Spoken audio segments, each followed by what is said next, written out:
भारत गौरव आचार्य श्री पुलक सागर जी गुरुदेव के प्रवचन और धार्मिक कार्यक्रम देखने एवं सुनने के लिए जिन शरणम मीडिया चैनल को अभी सब्सक्राइब करें और बेल आइकॉन पर क्लिक जरूर करें। आप कहेंगे कि जो बेईमानी करते हैं, छल कपट करते हैं, वो आज धनवान है, उनके पास बहुत पैसा है, दिखता है, प्रत्यक्ष दिखाई देता है। लेकिन मैं आपसे इतना ही निवेदन करना चाहता हूं कि जो छल कपट से धन दौलत दिख रही है ना, उसे भी देखो। तुम चोरी करोगे तो ऐसा थोड़ी है कि भगवान तुमको शाम को सजा देगा। ऐसा कोई है क्या दुनिया में? किसी आदमी ने धोखा किया तो आप क्या सोचते हैं कि धोखा करने वाला आनंद में नहीं जी सकता है, मौज मस्ती में वो भी जी सकता है। बेईमानी से पैसा कमाएगा, हो सकता है कि ईमानदार के पास उतना बड़ा बंगला ना हो, उतनी बड़ी मोटर ना हो, कार ना हो, भवन ना हो, लेकिन ध्यान रखना, बेईमानी से अर्जित तो वह सब कुछ कर लेता है, छल कपट से अर्जित तो वह सब कुछ कर लेता है। लेकिन आप एक बात जीवन में ध्यान रखना, उसके पास बहुत कुछ है लेकिन छल से प्राप्त हुआ है। मान्य भाई, सोचें,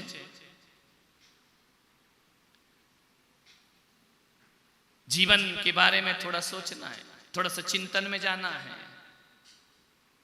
बेईमानी से, छल से वह सब कुछ प्राप्त तो कर सकता है, कोई रोकने वाला है? ऐसा कोई परमात्मा इस धरती पर है? जैनों का दर्शन देखो, और दर्शन तो कहते हैं कि भगवान तुम्हें दंड देगा, भगवान तुम्हें मारेगा, भगवान तुम्हें सजा देगा, भगवान तुम्हें नरक में डालेगा। जैन दर्शन ऐसा नहीं कहता है।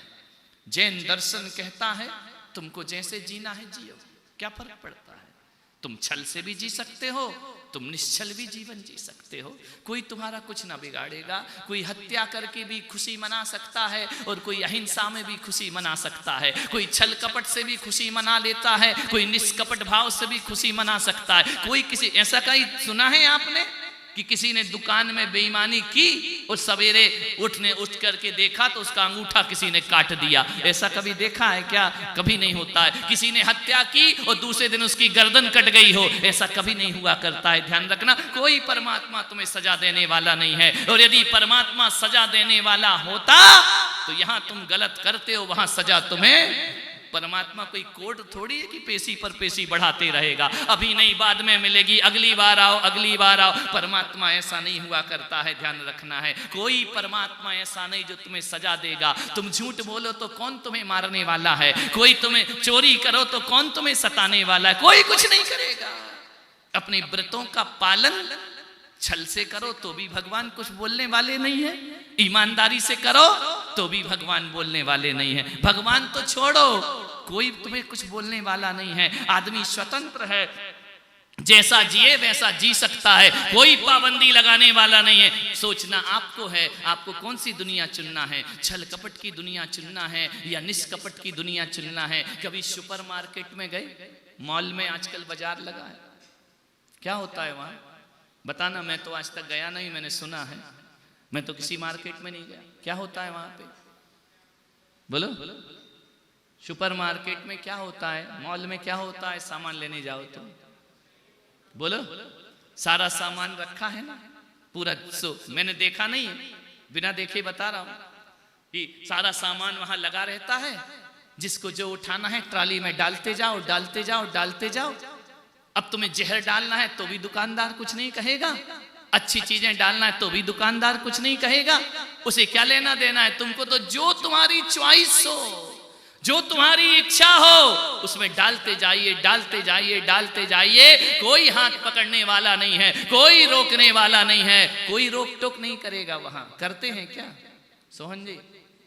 देखा है ना मार्केट में ऐसे ही। आजकल वो वाला थोड़ी है, अपना पुराना जमाना की टमाटर छांट छांट के ले रहे हैं। यहाँ तो जो रखा है रखा है, उठाओ ट्राली में रखो और आगे बढ़ो। कोई रोकता है तुमको? हाथ पकड़ता है?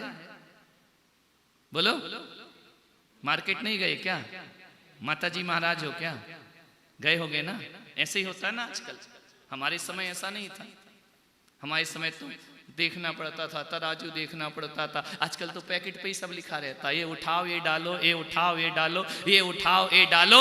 ध्यान रखना, कोई तुम्हें रोकेगा? यदि तुम्हें जहर की शीशी है वहां उठा के रख ली, कोई तुम्हें समझाएगा? कोई कहेगा ये मत रखो? तुम्हारी चॉइस। तुमको अमृत रखना अमृत रखो, जहर रखना जहर रखो, कोई रोकने टोकने वाला नहीं है। ध्यान रखना, सुपरमार्केट में सब कुछ अपनी इच्छा से चलता है, और मैं आपसे कहता हूँ ये जिंदगी भी सुपरमार्केट है। सब कुछ तुम्हें अपनी इच्छा से जीना है। चाहे तो कपट का जीवन जी लो, चाहे निष्कपट का जीवन जी लो, चाहे तो ईमानदारी का जीवन जी लो, चाहे बेईमानी का जीवन जी लो, कोई तुम्हें रोकने वाला नहीं है। लेकिन ध्यान रखना, जैसे ही आपने कोई सामान रखा, कोई सामान रखा, कोई सामान ट्राली में रखा, ध्यान रखना bill bill bill bill bill तैयार हो रहा है। ध्यान रखना, आप रखते जाओ, कोई आप पूरी 10-10 ट्राली भर लो तो भी कुछ नहीं कहेगा, लेकिन जब निकलोगे और हाथ में जब पर्चा आएगा, देखिए भाई साहब आपने ये लिया है, ध्यान रखिए, जैसे ही बिल देखोगे होश उड़ जाएंगे। ध्यान रखना, वो ये देख करके मत जाओ कि सब अपना है, अरे उतना ही उठाना जितना तुम्हारे हाथ में पैसा हो। ध्यान रखना, यदि आपको जब बिल मिलेगा तब पता पड़ेगा कि मैंने क्या उठाया और क्या नहीं उठाया, इसकी कीमत क्या है। लेकिन आप बताओ, ये सब उठाने के बाद बिल बना या रखते गए और बनते गया? बोलो बोलो बोलो। एक पैकेट डाला, वहां तैयारी चल रही है, मशीन तैयार हो रही है, 2 डाले 3 डाले, लास्ट में तो वो दिखाता है। समझ में आ रहा? काउंटिंग तो शुरू हो जाती है। जो भी आप छल कपट करते हैं ना, वो चढ़ना तो शुरू हो गया। ध्यान रखना, बाद में तो तुम्हें बिल दिखाया जाएगा कि ये तुमने किया। कौन रोकेगा? आप बेईमानी करो ना, आर्जव धर्म है। आप धोखा करो, आप छल कपट करो, कोई भी तुमको तुरंत सजा देने वाला नहीं है। ध्यान रखना, लेकिन जब बिल कटता है ना, तब पता पड़ता है कि रंजक दगा बहुत दुखदानी, सुख पावे संतोषी प्राण। मान बिल तो हमें ही भुगतना पड़ेगा। आप बेईमानी करो तो दुनिया तुम्हारा क्या कर सकती है? कुछ नहीं कर सकती। एक बंधन का मार्ग है, एक मुक्ति का मार्ग है। ईश्वर यदि तुमसे कहे कि पाप मत करो, और मैं भी तुमसे कहूं कि पाप मत करो, तो कहते समय मैं इतना तो रखूंगा अपने दिमाग में कि 99% तो करेंगे। ध्यान रखना, करेंगे, कितना भी मना करो, 99% पाप करेंगे। 1% उम्मीद रख सकता हूं कि ये पाप नहीं करेंगे। 99% तो आप पाप करेंगे। फिर उसमें ना ईश्वर कुछ करेगा, ना गुरु कुछ करेंगे, ना भगवान कुछ करेगा। ध्यान रखना है। आपसे इतना ही निवेदन है, यदि मुक्ति चाहते हो तो इन चीज़ों को छोड़ दो, और बंधन चाहते हो इन चीज़ों को स्वीकार करते रहो। यह जैन धर्म इतनी बड़ी स्वतंत्रता देता है। वो नहीं कहता कि तुम मेरी शरण में आओ तो मैं पाप से मुक्त कर दूंगा। भगवान नहीं कहते मैं तुम्हें पाप की सजा दूंगा।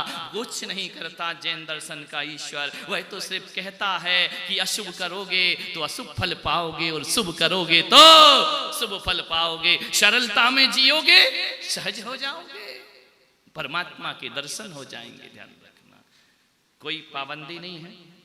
शिविर में आप सब बैठे हैं, ध्यान रखिए, कोई दिक्कत नहीं। जैसा जीना है वैसा जियो, जैसा करना है वैसा करो। न भगवान पाबंदी लगा सकता है, न मैं पाबंदी लगा सकता हूं। लेकिन इतना बात ध्यान रखना, यदि सुख चाहते हो, शांति चाहते हो, परमात्मा की यात्रा करना चाहते हो, तो निष्कपट भाव में आओ। और परमात्मा से दूर रहना चाहते हो तो छल कपट के भाव में जियो। एक बात याद रखना, अपनी जिंदगी में सुकून चाहिए, आनंद चाहिए, तो आर्जव भाव में जीने का प्रयास करो। और यदि अशांति का वातावरण चाहिए, छल कपट के भाव में जियो। कोई तुम्हारा कुछ भी करने वाला नहीं है। कोई परमात्मा तुम्हें दंड या सजा देने वाला नहीं है। हमारे ही कृत्यों की सजा हमको मिला करती है, हमारे ही किए की सजा हमको मिला करती है। जैसा हम करेंगे वैसा ही हम भरेंगे। ध्यान रख, आज नहीं तो कल भरेंगे, भरेंगे जरूर। और ये तुम भी जानते हो कि इसकी सजा ये मिलेगी, फिर भी आदमी वही काम करता है जिसकी उसे सजा मिलती है।